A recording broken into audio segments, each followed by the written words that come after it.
olen ise Kehra gümnaasiumis tehnoloogiaõpetuse õpetaja juba 84. aastast seal tööl. Olen ise ka tegelikult kooli vilistlane, Kehras ka sündinud ja viimane selline hobi on nagu näha, et olen ehitanud igasuguseid huvitavaid jalgrattaid. Nende rataste ümberehitamise idee tekkis 6,5 aastat tagasi. Nägin Tallinnas Kopli päevadel sellist kõrget jalgratast, mis avaldas mulle päris palju muljet ja tahtsin endale ka sellist. Ja järgmine suvi siis sõbraga koos hakkasime tegema. Sõber ütleb selle kohta väga kihvtilt, et midagi pidi tegema, muidu naised panevad marju korjama ja peenraid rohima. Sai tehtud see elektrijalgratas, chopper.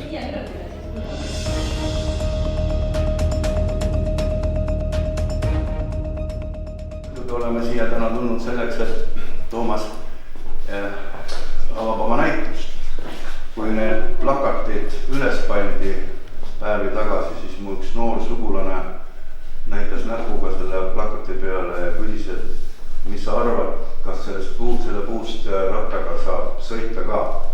Ja vastus oli selline, et kui Toomas juba teinud on, siis saab kindlasti sõita. Tuli idee, et kui kõik rattad on ju metallist ja et teeks ühe puidust ratta. See inspiratsioon on pärit nüüd Valdo Prausti jalgrattamuuseumist. Temal on seal tehtud originaali järgi jalgratas, puidust jalgratas. Mina tegin tänapäevase. Siin on õhkrehvid on all ja rattad on siis laagrite peal kõik. Ja sellega on ka mugav sõita. Mis meil järgmine oli? Järgmine oli see. Tagurpidi pöörav jalgratas. Idee tuli sealt, et Ralli Laitsepargis on üks auto tehtud niimoodi, et pöörab tagurpidi. Need vaatasin ka telesaatest, et kuidas seal sellega sõitmine oli, aga ausalt öeldes selle jalgrattaga ei oska mina ka sõita, et see on üle mõistus. Ja kui tänapäeval on nüüd tõuksi hästi palju igasuguseid, siis mina mõtlesin ka, et tahaks endale ka tõuksi, täiskasvanute tõuksi.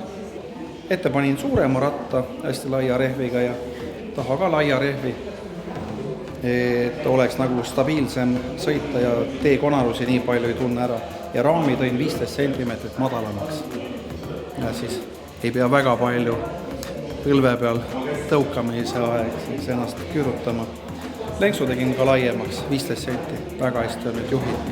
Siin on näha nüüd 2 nõukaaegset meeste jalgratast, Minsk ja Aist.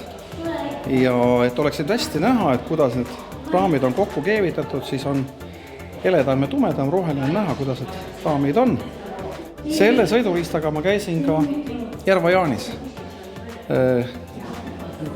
kuulsate ja kummaliste killavooride sõidur. Ja nagu näha, siin on mul ka väike auhind, sealt sain seal 3. koha. Minu isa ka leiutas kõik võimalikke asju, pesumasinad ja kõik aiatööriistad, ta leiutas kõik ise. Ja talle meeldis teha talvesõidukeid, ta käis Peipsil kala püüdmas ja siis ta leiutas neid igasugused karakaaditsa tüüpi tegelasi ja iga kord, kui ma koju sõitsin, küsin, kus isa on ja ma ütleb, et seal keldris leiutab oma järjekordset lolli kometit. Nii et ma olen harjunud.